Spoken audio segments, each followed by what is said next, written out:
Good morning, and welcome to Orange Coast Unitarian Universalist Church. I'm your fifth Sunday worship associate. You don't see me very often, but since it's the fifth Sunday, here I am, reporting for duty. Thank you.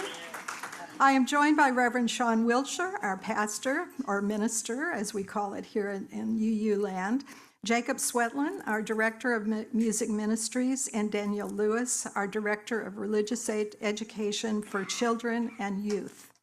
We're grateful you chose to spend this morning with us on this last day of March.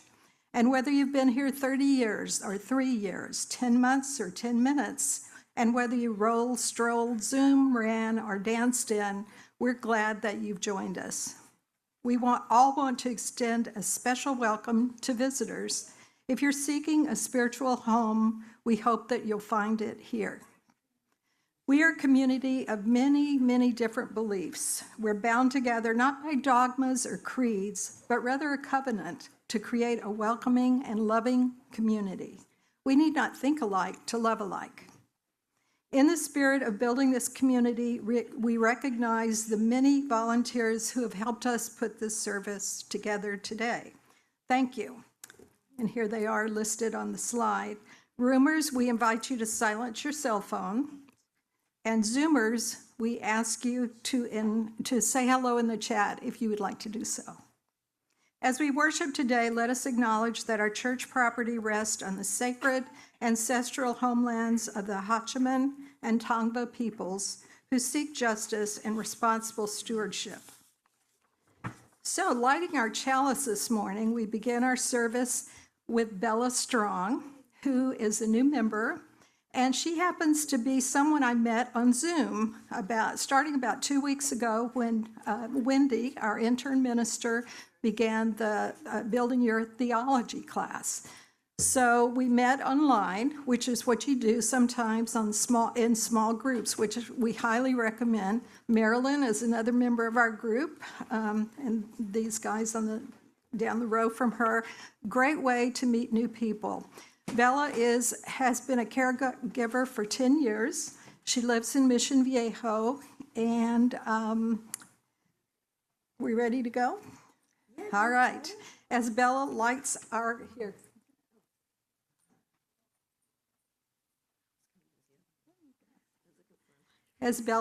chalice, let us say our unison affirmation together. Love is the spirit of this church, and service is its law. To dwell in peace, to seek truth and love, and to help one another. This we affirm together. Thank you, Bella. Please rise in body or spirit, and let's sing our opening song.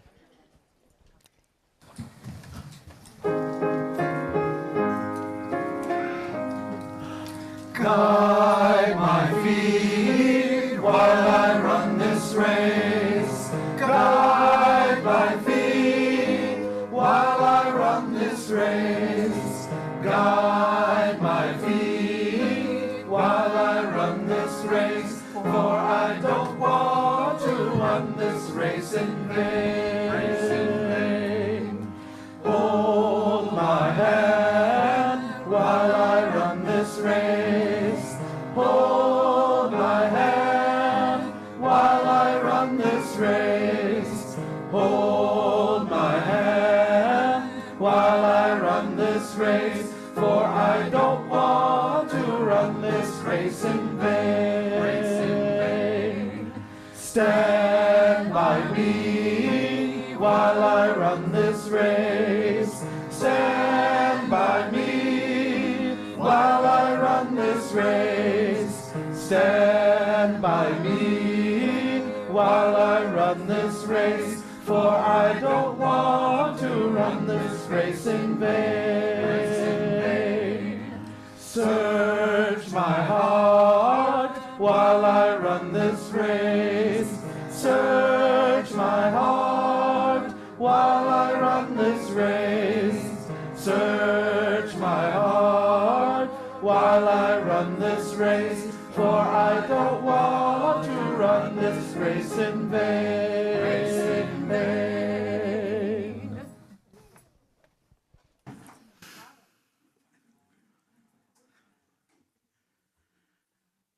Back in the 2000, after the killing of 2 Black men by police, a woman named Maya Jackson wrote her thoughts on Facebook. And I feel like these words could be spoken today.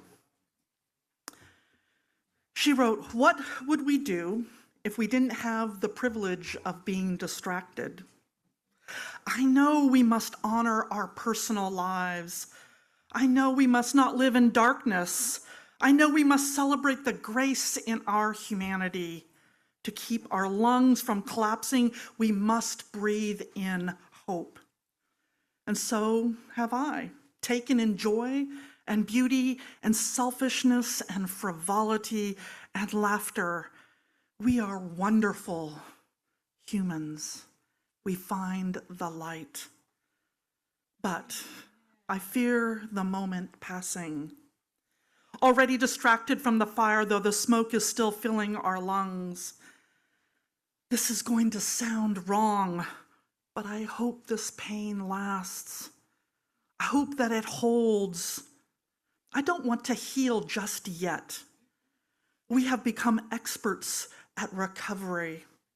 I hope we become experts at revolution."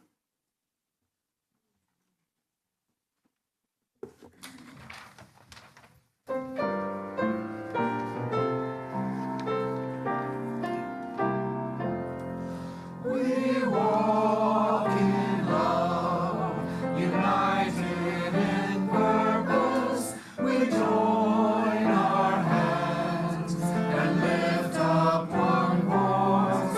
We speak the truth with strength and compassion, resounding with hope, with courage and joy.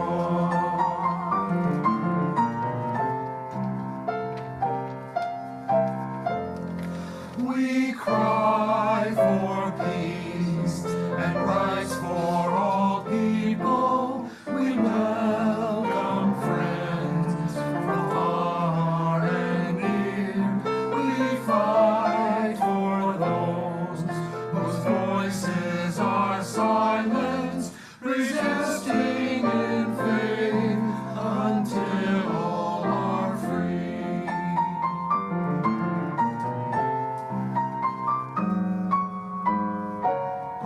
We dream a world of justice and kindness. We build a bridge, creating new paths. We march with joy as all walk together, embracing each one. We boldly stand.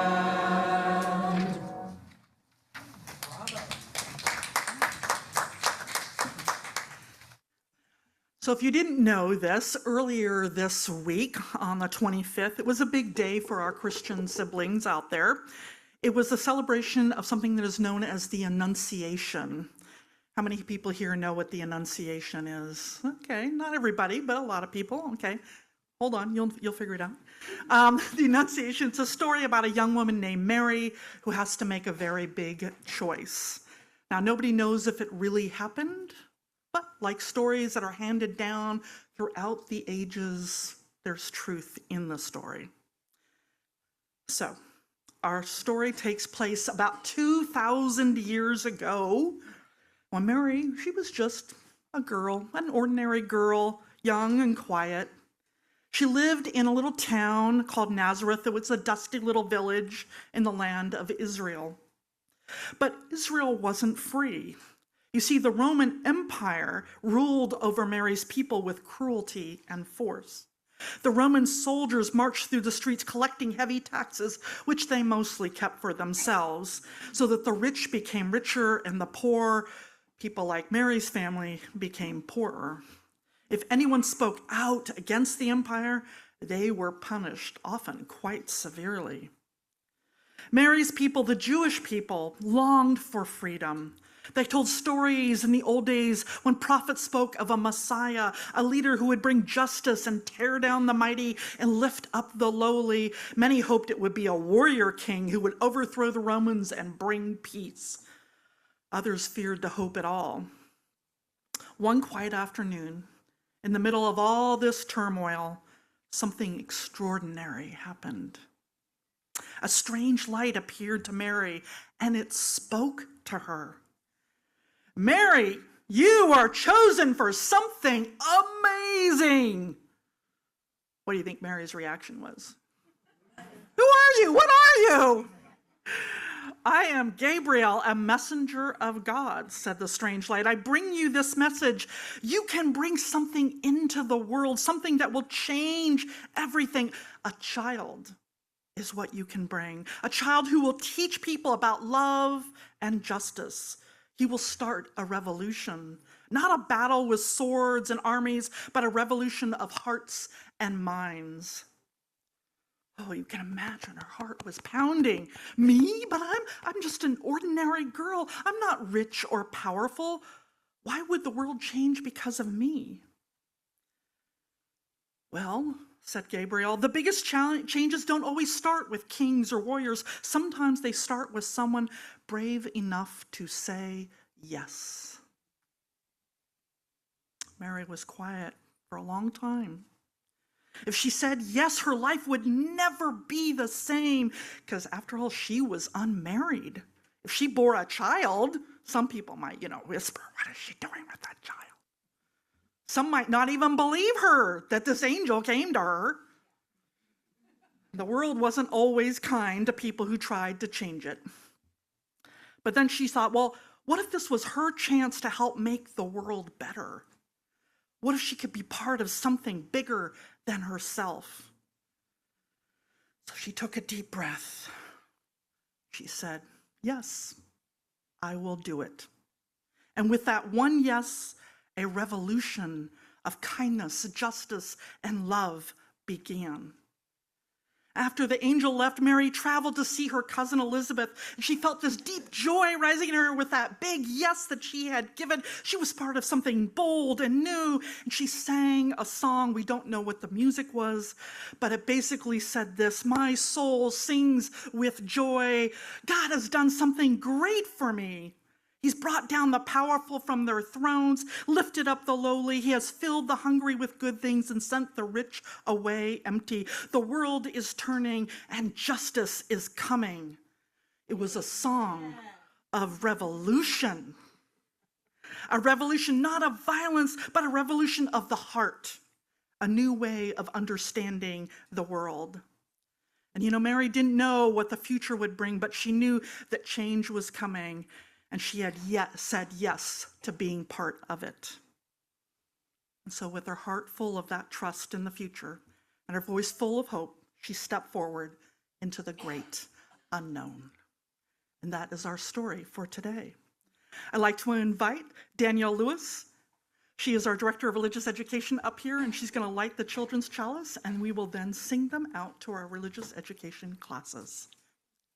We hold you in our love as you go. May your heart be at peace as you go. To nurture the spark of your precious love. We hold you in our love as you go.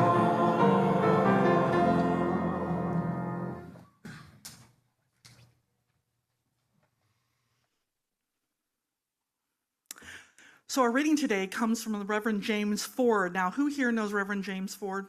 Yeah, a number of people here do, because he's actually preached here a couple of times. He is a Unitarian Universalist minister, but he's also a Buddhist. He is a Roshi, which is basically a title given to someone who's become a master in the Zen tradition.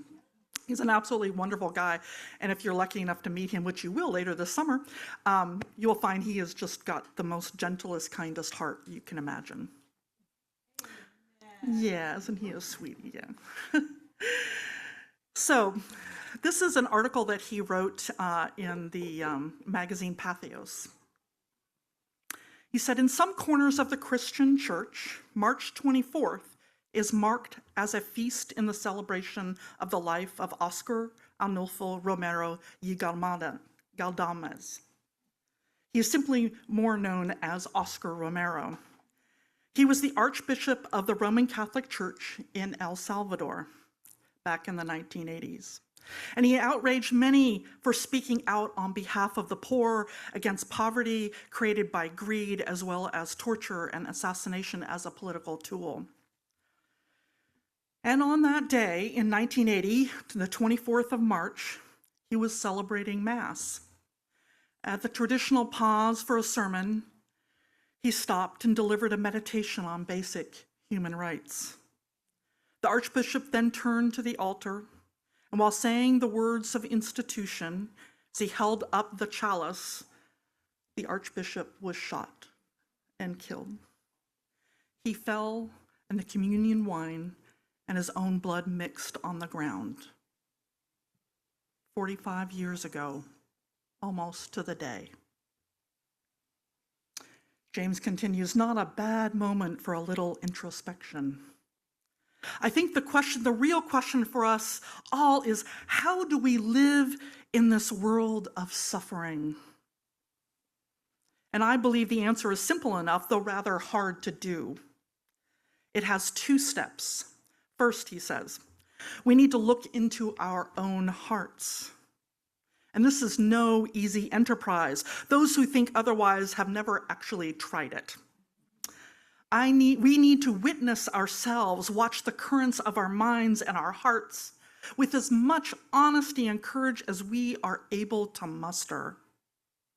We need to take our time in this project. We need to postpone judgment. We need to learn the mysteries of witnessing. We can learn many things. Some of the great currents of love and connection, these are critical. And we also see ourselves within that light, which just shows what is. What we can learn in this enterprise is also frightening. The murderer is you, is me. Our hearts are on fire with constantly rising anger, endless longing, and an ocean of self-serving certainties. But that's not the end of the matter. There is this other thing, the thing about love and connection. If we keep looking, we also find how fortunately, blessedly, there is more to us. We are also vast as all space, connected more intimately than words can say. We are wildly intimate. We are the murderers. We're also the victims. And this is so important, we're also those who can do something about it. And that brings us to the next step. Knowing all of this, or at least on the road to knowing this, we are then called to reach out in small ways and bigger ways, to act, to make a difference, to make the world just a little better for our having been here. Does that seem too much to ask of a life? Thus ends our reading. Bold words from Reverend Ford. I want to invite you this morning into a kind of guided meditation, if you're willing. I invite you to just take a deep breath. Let it out slowly. And again, breathe in and breathe out. If you feel comfortable, close your eyes. Let your hands rest gently. Feel the ground beneath you, holding you. And feel your breath as it moves in and out of your body. And I invite you to turn your attention inward and to look honestly at your own heart.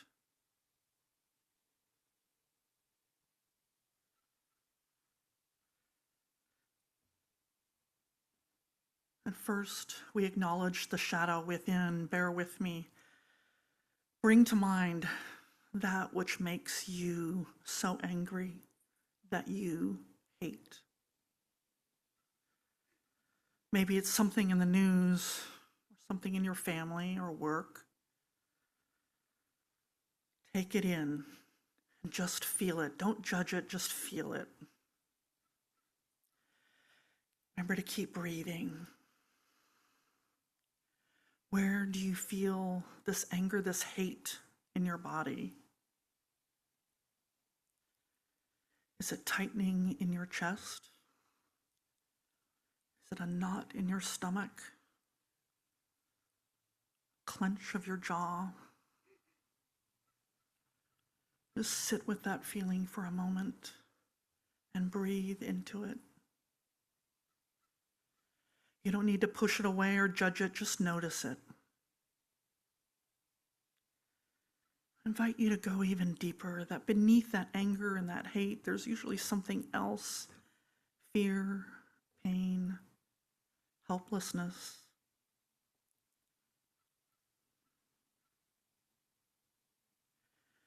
Keep breathing.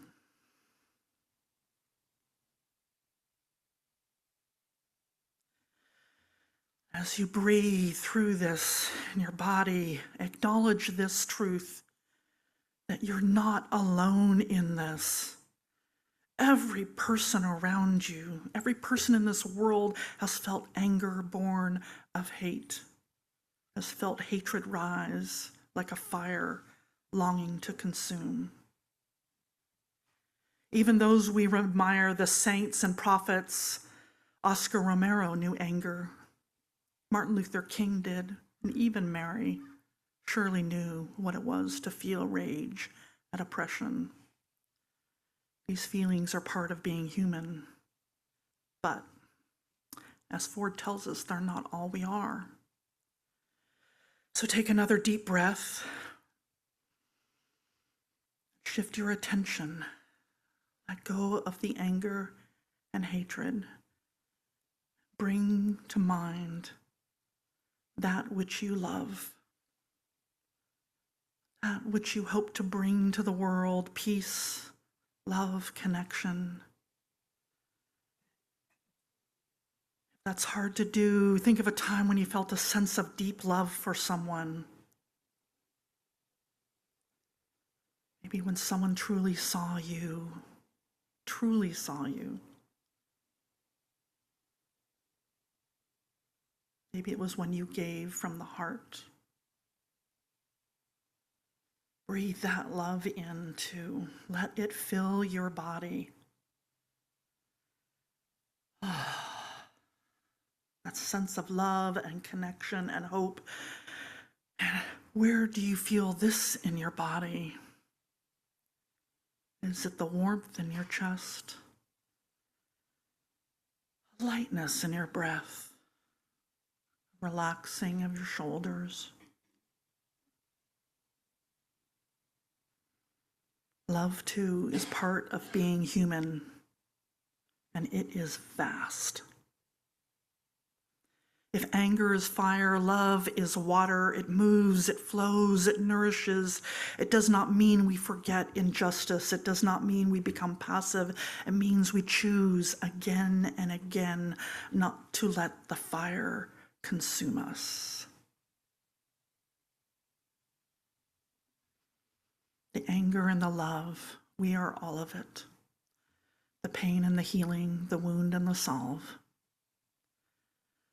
So the question comes, which will we act on? Breathe deeply.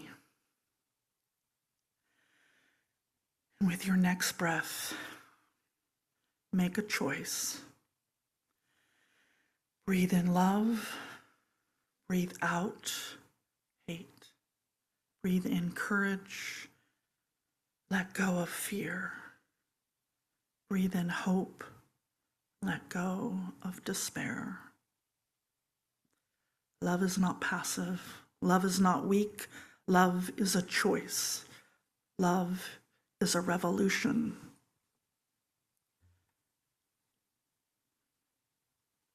Breathe in and hold this choice in your heart. And when you're ready,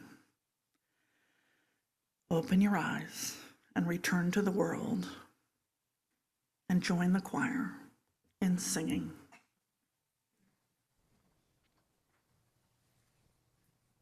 For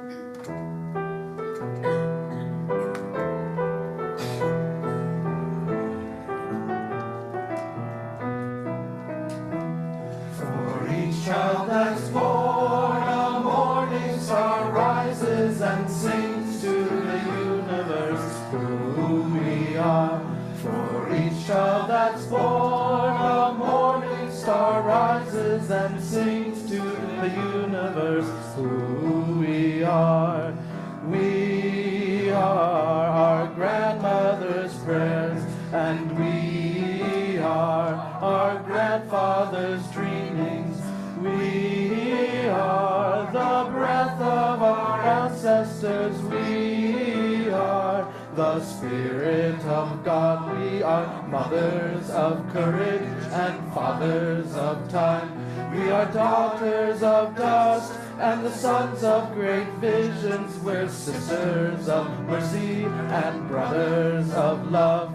We are lovers of life and the builders of nations. We're seekers of truth and keepers of faith. We are makers of peace and the wisdom of ages. We are our grandmother's prayers, and we are our grandfather's dreamings. We are the breath of our ancestors. We are the Spirit of God. For each child that's born, a morning star rises and sings to the universe who we are. For each child that's born, a morning star rises and sings to the universe who we are.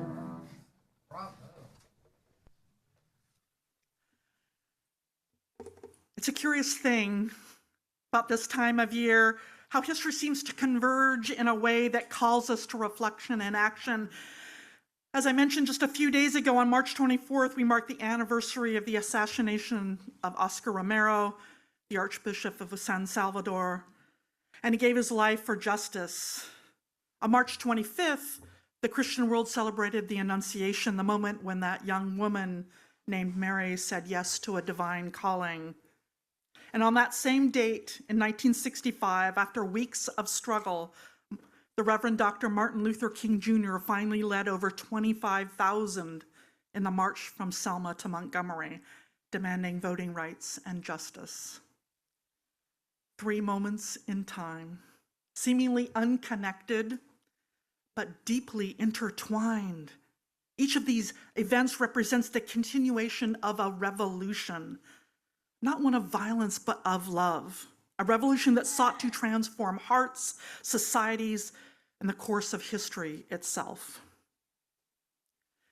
I believe it began actually as a theological revolution, a different understanding of what the holy wanted from humanity. And this was so simple. It was a call to love one another. Radical. Oh my gosh. But up until then, you got to understand, right, that most religions had connected divine power to kings and warriors, right, to might makes right. Divine right was belonged to those born to power or those who could take it by force. But in the Annunciation, we witness a radical shift in this thinking. A young, unmarried woman from an oppressed people is asked to bring about a new kind of revolution, a new kind of kingdom, one of justice, love, and hope. This is not a story of conquest or power, but of courage and agency. In her response, her holy yes, Mary does not merely accept her role, she embraces it. She consents to become part of something larger, something transformative. And I think this is why this story gets passed down, whether or not you think it actually truly happened. This idea of the courage to say yes, to have agency in that yes. I don't know about you, but I used to think of Mary's song, the Magnificat, right, as this sweet, joyful song, right? My heart singeth the Lord. But it was so revolutionary that it has been banned at different times in history for being too radical. Because it said things like, he has shown the strength of his arm, he has scattered the proud in their conceit, he has cast down the mighty from their thrones, and has lifted up the humble. He has filled the hungry with good things, and the rich he has sent away empty. Dang, girl! This is not passive submission. This is a call to justice, a divine upheaval of unjust systems. Can you imagine if you're a monarch, a dictator, an autocrat? These words are frightening in their intention. The author of the Gospel of Luke wanted to make it clear. I love the Gospel of Luke. Of all the Gospels, he's my favorite. Because he really is all about making clear that the king was coming was not the kind that people expected. He was not some strong man, a dictator, or an emperor. No, his strength lay in his wisdom, his compassion, and his truth-telling. And Mary was the first to embrace this new way of seeing the world. She was not a passive figure, but an active participant, responding to the angel Gabriel's announcement with a bold yes. Her song, the Magnificat, reveals her deep understanding of justice and God's care for the oppressed. It's radical. And people in power have been struggling with its implications ever since. You know, historically, Mary's radical call for justice has been suppressed or kind of softened, right? As I mentioned, the Magnificat has been banned in certain oppressive regimes because of its challenge to power structures in India and Guatemala and El Salvador. Instead of highlighting her role as a prophetic voice for the marginalized, the church has often focused on her purity, right, and her motherhood in ways that strip away her agency and political significance.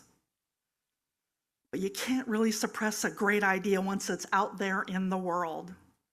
And the radical spirit of Mary has continued to march down throughout history, through her son, all the way through to the Reformation, through the abolitionists, through the suffragettes, all the way to Selma. On March 7th, 1965, a group of about 500 marchers set out from Selma, Alabama, walking toward Montgomery. They carried no weapons. They had no shields. Their only armor was their faith, their courage, and their unwavering belief in justice. They knew what they were up against racism written into law, a brutal police force, a society that told them, wait, be patient, to accept injustice just a little longer. But they marched anyway. They marched in the spirit of prophets and visionaries like Mary, who dared to believe that love could overturn oppression. They marched because they had seen too much injustice, too much suffering, and they knew that waiting was not an option. The marchers of Selma, of which 1,200 of them were Unitarian Universalists, knew that love was not passive. Love does not sit on the sidelines and hope that change will come. Love steps into the fray. Love takes risks. Love, when lived out fully, is dangerous to those who benefit from injustice. The marchers faced tear gas, beatings, and arrests. On Bloody Sunday, John Lewis, that wonderful politician, and his fellow marchers were clubbed to the ground by state troopers. Days later, the Reverend James Reeb, a Unitarian Universalist minister, was murdered for standing with the movement. Before him, Jimmy Lee Jackson was shot trying to protect his mother and his grandfather. And after the march, Viola Liuzzo, another Unitarian Universalist, a laywoman, was killed simply for driving a young Black man home after the march. And yet love did not retreat. Love did not surrender. The marchers walked with the nation watching. They walked not with hatred, not with vengeance, but with a radical belief that justice, not violence, would win. King tells us, right, that hate cannot drive out hate. Only love can do that.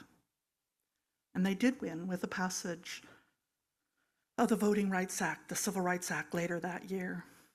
It was one more victory for radical love that began so long ago. You know, Oscar Romero, the Archbishop of El Salvador, he was chosen for his position because he was sort of seen as safe, unlikely to make any waves. He was very soft-spoken. But Romero understood the radical love of Mary.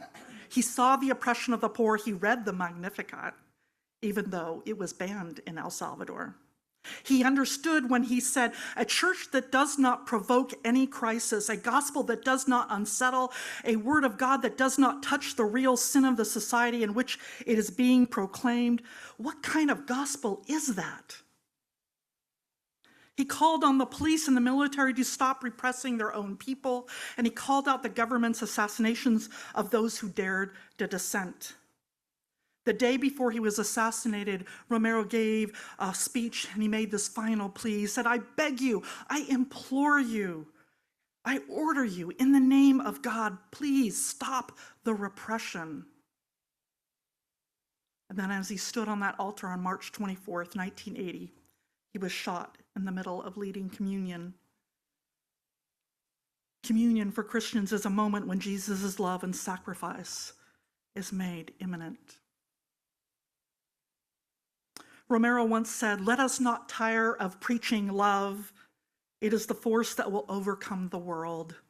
Let us not tire of preaching love, though we see the waves of violence succeed in drowning out the fire of love.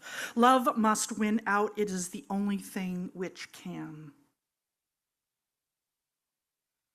It's been a long march toward justice, with many people doing their part, many people in this room, in fact.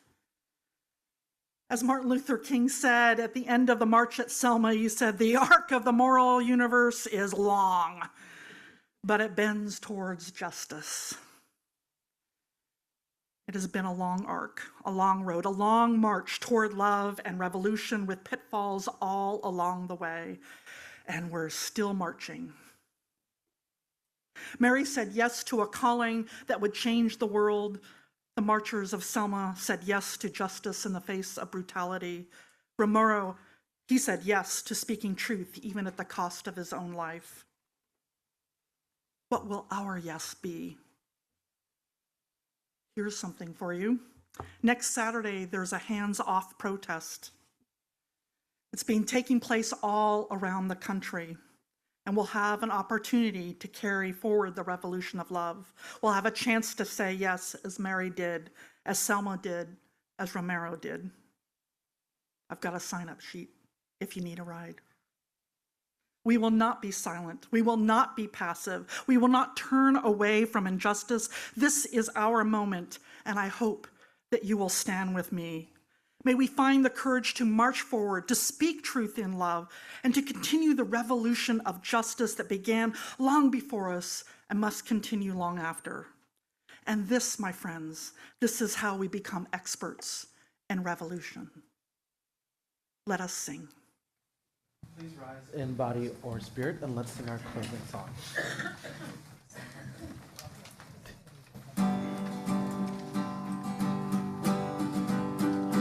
I will stand with you, will you stand with me, and we'll be the change that we hope to see, in the name of love, in the name of peace. Will you stand with me?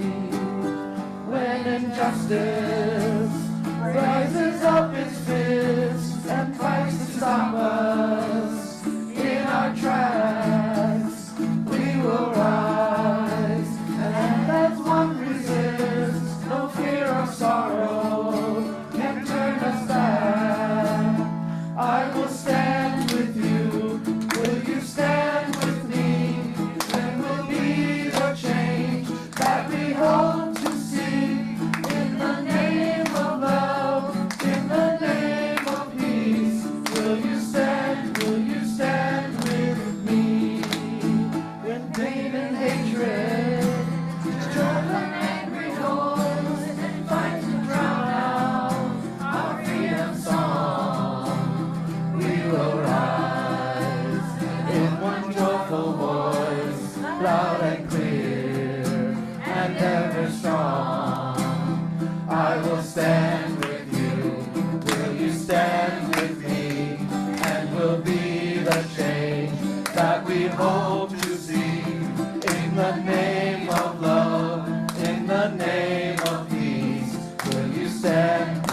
stand with me? And broken hearts come knocking at our doors, lost and hungry and so alone. We will reach as we have reached before, for there's no stranger in this our home. I will stand with you. Will you stand with me? And it will be the change that we hope to see. In the name of love, in the name of peace, will you stand with me? I will stand with you. Will you stand with me? And then will be the change that we hope to see. In the name of love, in the name of peace, will you stand with me? In the name of love, in the name of peace, will you stand with me?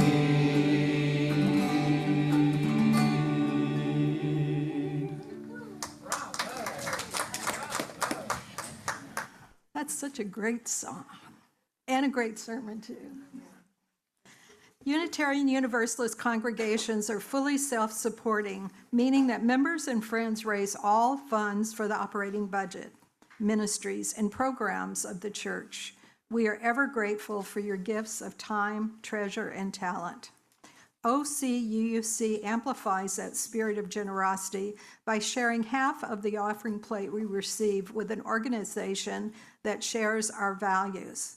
This month, we are sharing with the Wetlands and Wildlife Care Center, a 501c3 nonprofit wildlife rehabilitation center in Huntington Beach. You've probably passed it dozens of times. It's on PCH at Newland, just opposite of the entrance of Huntington State Beach. They are open 7 days a week, 365 days a year. And in the event of an oil spill, their staff is on call 24 hours for rescuing affected wildlife.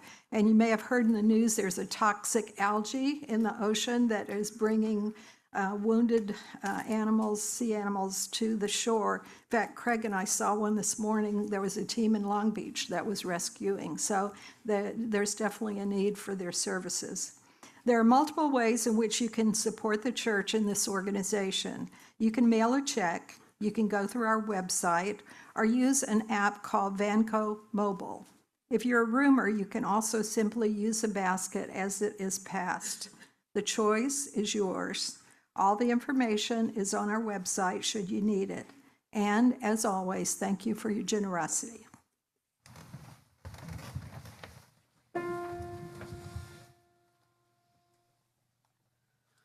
We are rising up today.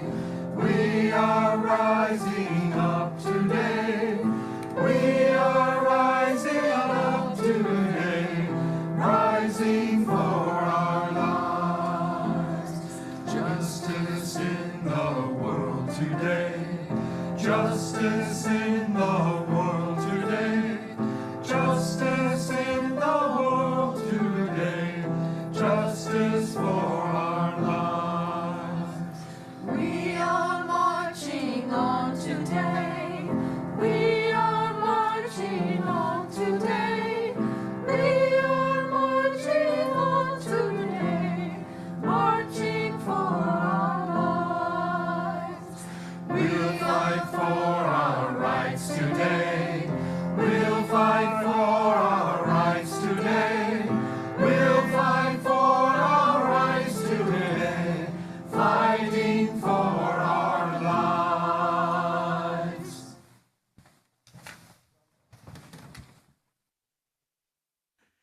As most of you are probably aware, we're in the middle of our annual pledge drive. Our annual fiscal year goes from July to June, so we're starting to put together the budget and all sorts of fun stuff like that. So I'd like to invite Kathleen McFarland, who is the president of our Board of Trustees up here. I'd like to invite her. She's going to tell you a little bit more about it.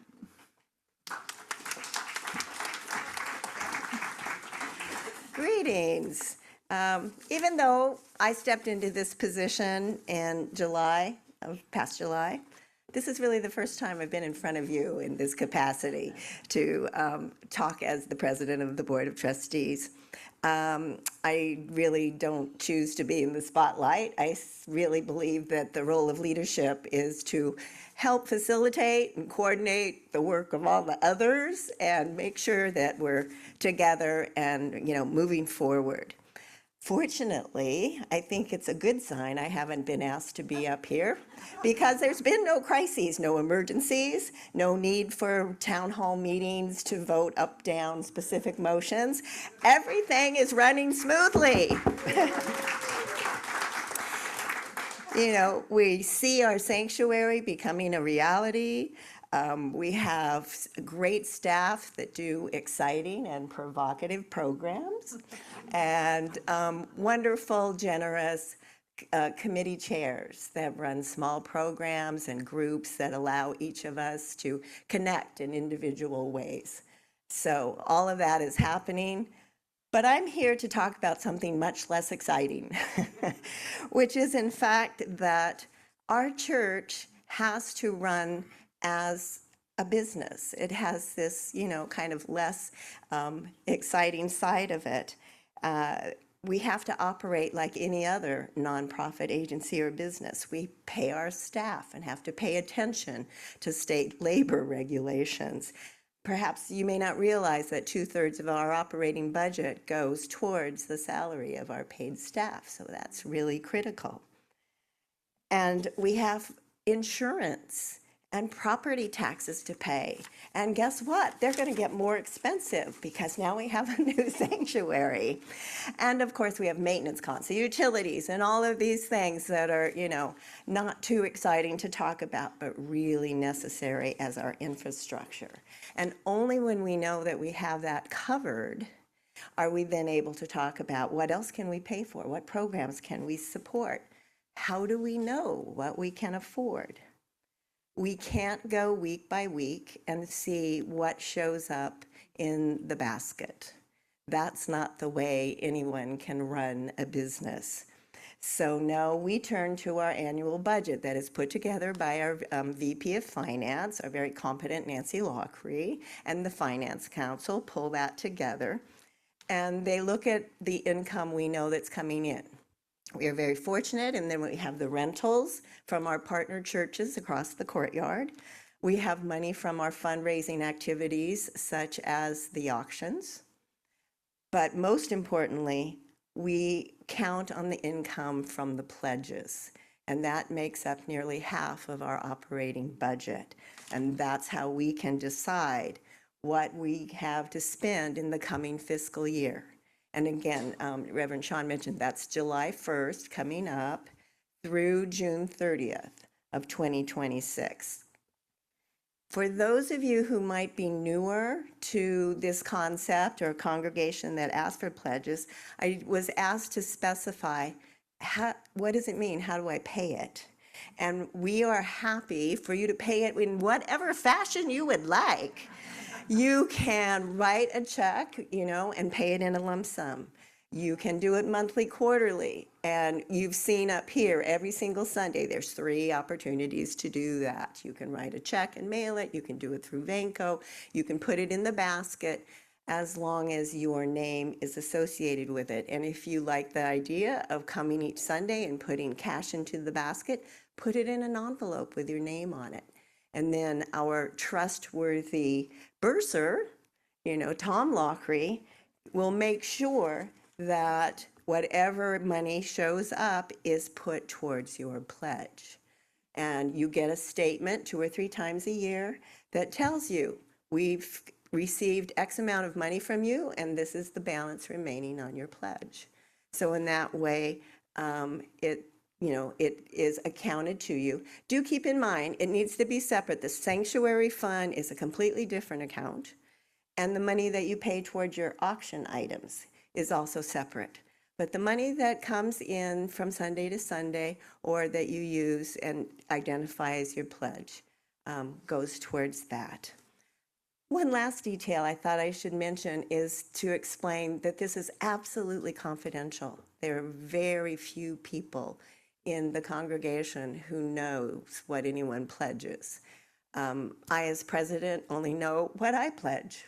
I have no need to know what anybody else, and that's true of the majority of the board members. We don't review that or have any idea. So it is between you and the bursar what you pledge. And so our annual budget is the basis for many, many decisions that we have to make. And I wanted to share one specific example because we have said over and over again that we would love to have more families, more children be part of OCUUC. And so our Director of Religious Education, Daniel Lewis, has put together a proposal for an exciting summer camp for elementary age kids. And we think this would be a really lovely way to invite people in the community to come and learn about us. But she needs to have some extra hours to develop the curriculum, to recruit volunteers, to market it to the community. All of that is necessary to make this happen. And she turned to the board and said, can I do this? Can you give me some extra hours?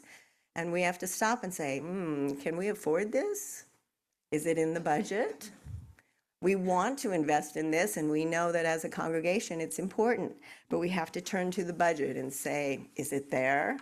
And so at this point we have approved, an increase to allow Danielle to move forward, but whether it happens or not is going to depend somewhat on the coming fiscal budget. So all of that is really important. I just wanted to mention, I know that there are times people say, well, I do my part. I put cash in the basket, when I can, or I contribute to Vanco. But I would ask if you could just estimate and think over a year's time, roughly, how much money is that? And make that your pledge. And then you can go ahead and contribute as you normally would, but just identify it as it coming from you.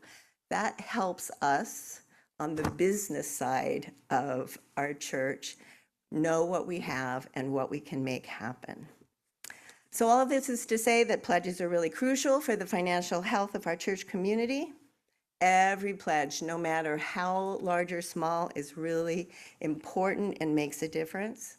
It's the collective effort of our congregation that really sustains us over time. When we all contribute, we demonstrate our commitment to each other and to the values that we uphold.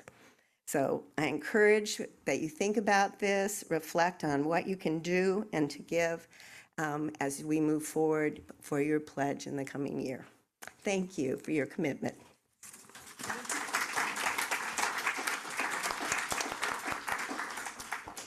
Please join us in singing We Gather Together, a song that puts our intentions into words and expresses the many gratitudes for the gifts that we share. We gather together, we gather as one, for peace, love, and justice for everyone. We give from our hearts to show that we care. We can change lives with what we share.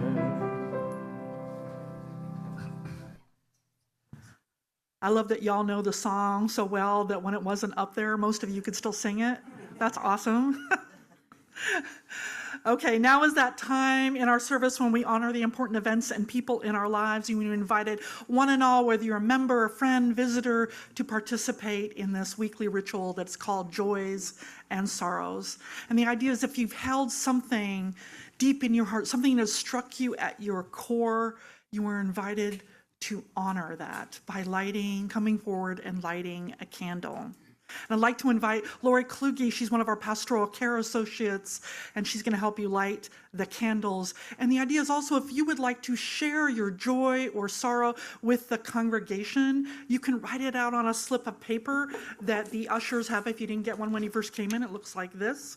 And simply hand it to me, and then I'll read them out loud as you light your candles as well. And Zoomers, of course, I have the chat open here, and you can write your joy or sorrow there, and then Lori will light a candle for you as I read those out loud as well. So please come forward.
All right, I'm going to read those online here. So, in our Zoomers, Linda C. sent me a message. She says, please light a candle of remembrance for my mother, Dorothy Jones, who was born on March 31st, 1907.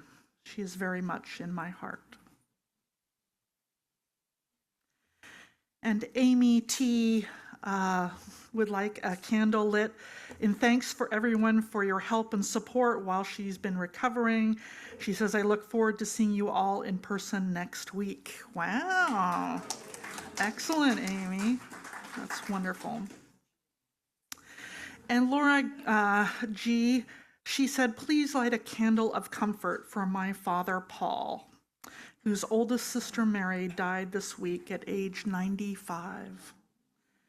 Despite their many differences in lifestyle, religion, politics, etc., I know my father loved and respected her and wishes he could have seen her again.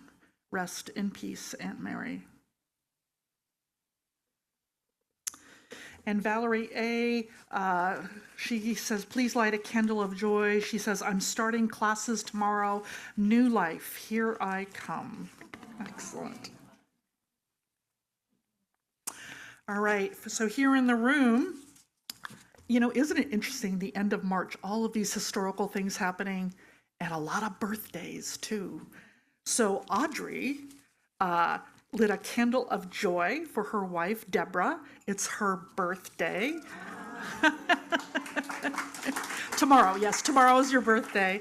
And those candles, beautiful flowers on the table there, were done in your honor, Deborah. And Nicole and Mia also point out that it's Deborah's birthday tomorrow. She says, happy birthday to our dear friend who does so much for this congregation and the new sanctuary. Amen. Deborah's amazing. If you all didn't know, she's also a former president of this congregation. And she's still here. Isn't that good? Okay.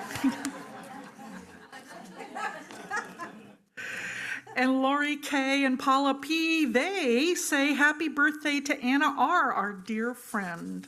So Anna, I believe, is probably online, I think. No, she's there. She is. Anna's here. So it's Anna's birthday today as well. I also want to point out that yesterday, if you could actually light a candle for this, it was Reverend Judy's birthday. So when you see Reverend Judy out on the patio, you can wish her a happy birthday too. So all these birthdays, I tell you, it's wonderful. All right. See, March, I'm telling you, it's a cool month. Okay. I'm not talking the weather. Okay. Marilyn F., she says, lit a candle of joy. She said, gratitude for finding this community, which is new for me, and gratitude for all my grandchildren time. We're so glad you're here too, Marilyn. Awesome. And Carol lit a candle of joy. She says, being able to spend the last few days with my loving friend Renee, who is visiting from Washington. She's from Seattle like me. And it was wonderful celebrating also her birthday as well. So she got another birthday. All right. And Donna M., she lit a candle of joy. She says, living in a democracy. Says, I will be protesting this afternoon outside Huntington Beach City Hall with the sign, democracy over dictatorship. It is worth fighting for. Amen. And unfortunately, Alan and Gabrielle here, they lit a candle of sorrow because their beloved dog, Cora, died last week. She was with them for over 10 years. Yeah, I'm really sorry. And Phyllis K., the one of the sopranos who usually sits over there in the choir, she says her adult sons had a stroke this weekend with it. He is recovering, but Phyllis would appreciate your thoughts, prayers, and love. Amen.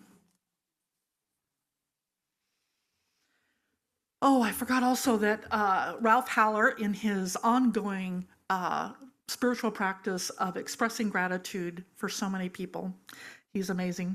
He wants to thank Phyllis D. for reinforcing their belief that we can learn more from listening than from speaking.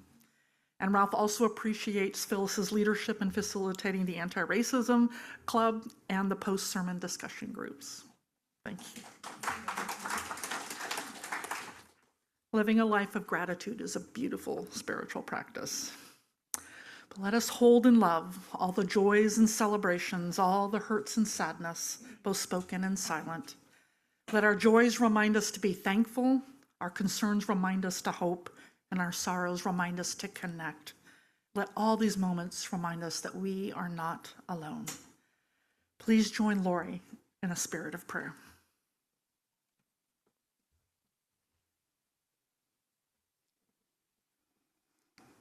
The Oscar Romero prayer. This is what we are about. We plant seeds that one day will grow. We water seeds already planted, knowing that they hold future promise. We lay foundations that will need further development. We provide yeast that produces effects beyond our capabilities. We cannot do everything, and there is a sense of liberation in realizing that. This enables us to do something and to do it very well. It may be incomplete, but it is a beginning, a step along the way. Amen.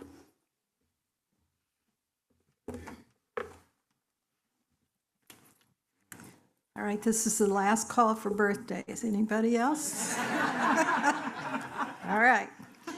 Let us join together as we extinguish the flame of our chalice and say together, we extinguish our chalice, but not the light of truth, the warmth of community, or the fire of commitment. These we carry in our hearts until we are together again. Thank you for joining us this morning. If you're a guest, a visitor, or someone whom we've not yet met, we invite you to become a part of this beloved community. If you would like to know more about OCUUC, we invite you to do one or all of the things I'm going to mention. Stop by the welcome table in the courtyard, and our membership co-chairs, Melanie and Meg, are right there. They'd be happy to talk with you. Second, contact us online at hello@ocuuc.org. Thank you, Patrick. I knew it was you. And even better, say hello to somebody sitting nearby you, because they're right here by you and you can talk to them and they can answer any questions you might have. We want you to get connected whichever way you choose. Zoomers are welcome to stay afterwards and chat with one another online. We want everyone, either on Zoom or in person, to feel a part of this beloved community. So please reach out. Boy, there's lots of stuff going on. Okay, so if you would like to learn more about our church, if you want to learn more about me, if you want to talk to me and what Unitarian Universalist is all about, we have our monthly Meet the Minister is happening in my office, which is in this building next door, just down the hallway. So Melanie, who's the chair, one of the chairs of our welcoming team, she'll also be there as well. So you're welcome to come out and join us for that. We also got the Climate Justice Group, which forgot to be put in the blast, but if you'd like to be part of our Climate Justice Group, Wendy will be looking at that. She'll be in here talking about that. Wendy is our intern minister. We've got all sorts of things going on. You can see that there's the wonderful spring auction coming up, but I want to also let you know about a couple other things, one of which is the sanctuary. You know, we've mentioned, like, this is the time where we all have to take a deep breath about there's going to be some inconveniences. We had one last week where we didn't have any water. The water's back, yay. But what's going to happen this coming for at least the next 2 weeks is that the two driveways, this one here and the one out here are going to be blocked. They're redoing them, so the only way you can get here is off of Adams, the driveway off of Adams. So for most of us, we don't use that driveway, so make sure when you come in the next couple weeks, maybe come a little bit early so that if you have to go like, oh no, I got to turn around and go do this thing, you've got time to do that. So we'll send out something in the blast about that as well. The other thing that's going to be happening, we thought it was going to happen this Sunday, but it's not, is that the walkways in front of this building here are going to be ripped up. And so the Christian Scientists who meet at 10 o'clock from 10 to 11, one of our long-term renters, they're going to be meeting in the Victoria Room, which is a center room in the building next door. So we just ask that you don't go running through there loudly as they're holding their worship service from 10 to 11. So we'll have signs on the doors to remind you, but just as a reminder, that's what's going on there. And then, as I mentioned at the end of the sermon, there is this big event. It's a national event called Hands Off. It's going to be taking place next Saturday, the 5th, at 1 o'clock at a park in Santa Ana. If you are someone who can offer a ride or someone who needs a ride, look at me, I'm so organized. I've got it all set up. You can sign up here. I'd love to just know who's interested in going, because I'm definitely going. I've got a car. I can give rides as well. Zoomers, if you would like to put it in the chat, I'd like to go. We save the chat, and I'll be able to see it in the week and be able to get back to you and let me know if you need a ride or if you can offer a ride. The idea is, my hope is that we would come here, carpool, and then go down together. So again, that's next Saturday. So I hope you will stand with me. I'm looking forward to, there's nothing like being in community or people who want to bring justice into this world. So just so you know, by the way, that this is as I understand it, it is across political lines. It is WAVE is going to be doing it. So this is Women for American Values and Ethics, as well as Indivisible is running it, Activate America, as well as the Democrats of North Orange County. So, and I believe the OC Huddle is also a part of this as well. So channel your rage into patriotic, peaceful action. All right, everyone. You know, Mary said yes. The marchers in Selma, they stepped forward, and Oscar Romero spoke out. The call of justice is not easy, but it's necessary. And may we act for justice today and always. Let us sing our recessional song. Let us go out and all do our part. Let us go out, bring joy to each one. Let us go out, with indifference to joy. Let us go out with joy. Let us go out and all do our part. Let us go out, bring joy to each one. Let us go out, with indifference to joy. Let us go out with joy. Let us go out with joy. Let us go out with